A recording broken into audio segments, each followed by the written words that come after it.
What's up, S.E.N? It's your boy Mike Keefe here bringing you more Dallas Cowboys coverage. And today, we're preparing for war up against the Denver Broncos after our stellar Week 1 win up against the Giants. So, stay tuned and let's break it down.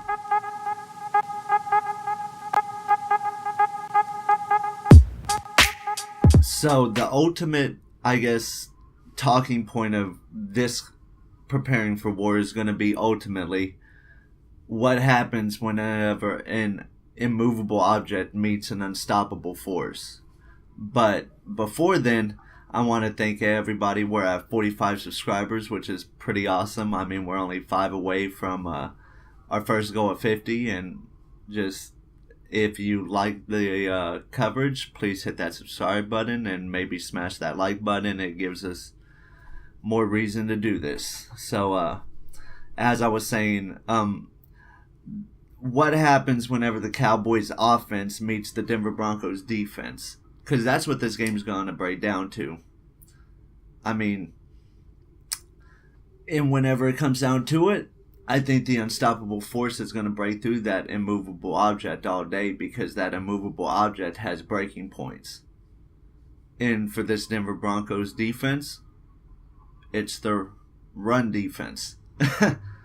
And what are the Cowboys really, really good at? Running offense. You know, we have the best running back in the league in my eyes, and Zeke. So as long as the Cowboys continue to do what the Cowboys should be doing, and unless he gets suspended, is feed the man Zeke. Okay? Feed him. Just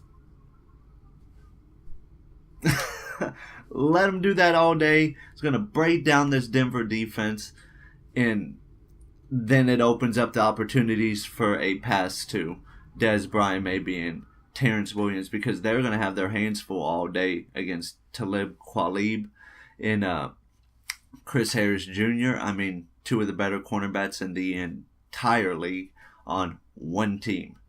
The Denver Broncos defense is really good at pass rushing as well. They have arguably the best pass rusher in the entire league in DFW's own Von Miller. So I guess whenever I break it down more and more, I see the Cowboys winning the matchup of their offense versus their defense. Now, I don't think it's going to be a blowout by any means. I don't think the Cowboys are going to go up there and score 35 points on their defense. Don't get me wrong. But whenever you look at the different types of matchups that they have, and just this team is built to beat that team. You know, the Cowboys are built around the run. Their defense is built around pass defense. So as long as we can dominate on the ground and the time of possession, it takes away from the Broncos' offensive opportunities, which I know he played all right last week and he was the starter last year, but Trevor Siemian, you're just a guy to me. You know, Paxton Lynch, you must have been really bad in training camp and all that the past 2 years to not beat out Trevor. So glad the Cowboys weren't able to trade up and get you.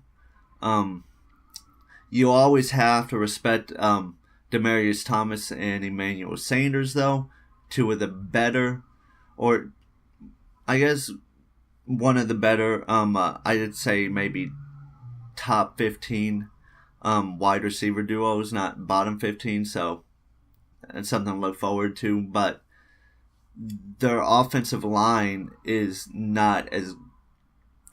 Their offensive line has a lot of problems, especially at both tackle spots. I mean, even if he is 100%, Garrett Boyles, who was their first round pick this year, still rookie, still has to learn. And if DeMarcus Lawrence can do what he did last week, or even have somebody else duplicate that role this week, because that's how I feel like Rod Marinelli really, since he doesn't really have that war daddy, and the closest thing I guess we do have to a war daddy is DeMarcus Lawrence, he might not. He might give some more snaps to a couple more guys. So, I mean, just look at the rotations. I think DeMarcus Lawrence can have a huge game this week. Sean Lee is obviously going to have to play a huge role this week. I mean, him and Jaylon, if they can do what they did last week as well, we're okay. I think Anthony Brown can hold Demaryius Thomas, especially if Trevor Siemian is under pressure. Nolan Carroll, don't fuck it up for us. Cheeto and Jordan Lewis, you should get to play this week. So, good to see you, Jordan, finally get to play.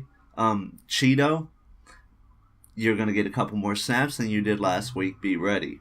Kayvon Frazier, you better step it up, man, because, I mean, Xavier Woods is nipping at your heels, ready to go ahead and take it down. He's ready to knock you down to be the special teams guy. You're a great special teams player already, so you'll have a place on this team, but you got to step it up, or Xavier Woods is going to come in and take that third safety spot whenever they go into the dime or the nickel, I guess. Don't know. Ryan Switzer, it's going to be interesting to see you return punts and kicks again this week, because at any moment you could just bust out. Special teams, Dane Bailey, Chris Jones, you couldn't have played better last week. You did everything and more that you were asked of. Especially you, Chris Jones. If you continue to play like that, you might make the Pro Bowl this year. I mean, that was one of the most dominating punter performances I can remember the past couple years being a Dallas Cowboys fan. So, continue to do yours and we should be fine. Final predictions, I feel like, as long as the Cowboys do what I think they should and run the ball and all that, I think they should score anywhere around 25 to 28 points. The Denver Broncos, they have a little bit more offensive firepower than the Giants, and I don't know if the Cowboys can replicate that dominant of a defensive matchup again. So I would say they score 17. So I'm looking for a 10-point Cowboys win here if the offense does everything that they need or that they should do this week. So that will wrap it up this week. Thank you for watching. Smash that like button if you found this video informative, and I have been making good calls here lately. Comment down below and let me know what matchups you are looking forward to seeing and looking to see, or let me know your prediction for the game. I know this is coming out late, so maybe not get that many comments. And also smash that subscribe button and get ready to see the After the Battle vid coming out about Monday or Tuesday, or I don't know, maybe since it's an early enough game, I should be able to come out with a vid tomorrow. So that be it, guys, and we'll catch you next time.